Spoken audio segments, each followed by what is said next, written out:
Hello, my students.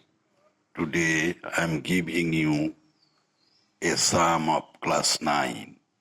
Class 9-এর unit টেস্টে এই অঙ্কটা অবশ্যই আসবে।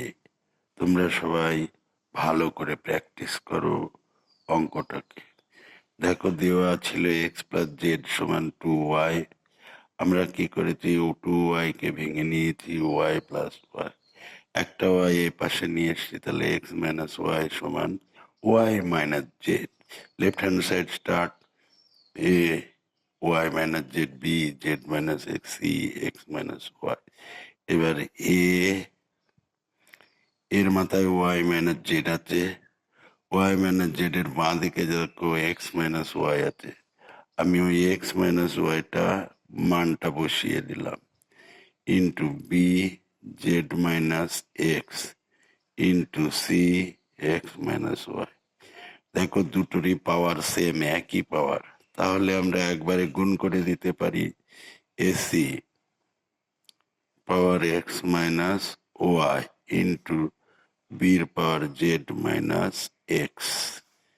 এসি সমান বি স্কোয়ার, এই দেখো দেওয়া আছে, ওখানে বি স্কোয়ার বসিয়ে দিলাম, power X minus Y into বির power Z minus x.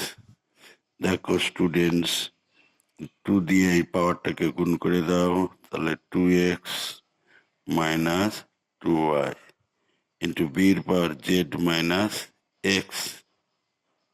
Hello my student, b base একই আছে, এবার পাওয়ারটা কি হবে, যোগ হবে, পাওয়ারটা যোগ হবে, যোগ করলাম। হ্যালো মাই স্টুডেন্টস, 2x থেকে x বাদ দাও, x minus 2y plus Z. Hello my students, x plus Z সমান ওই বের করা আছে, দেখো 2y, ওখানে 2y বসিয়ে দিলাম, মাইনাস 2y হয়ে গেল। হ্যালো মাই স্টুডেন্টস, বির পাওয়ার 0, তার মানে 1। Right hand side proved, proof খাতায় তুলে নাও। অঙ্কটা ইউনিট টেস্টের জন্য খুব ইম্পর্টেন্ট, আবার অ্যানুয়াল পরীক্ষাতেও আসতে পারে। বারবার প্র্যাকটিস করবে এটুকে নিয়ে।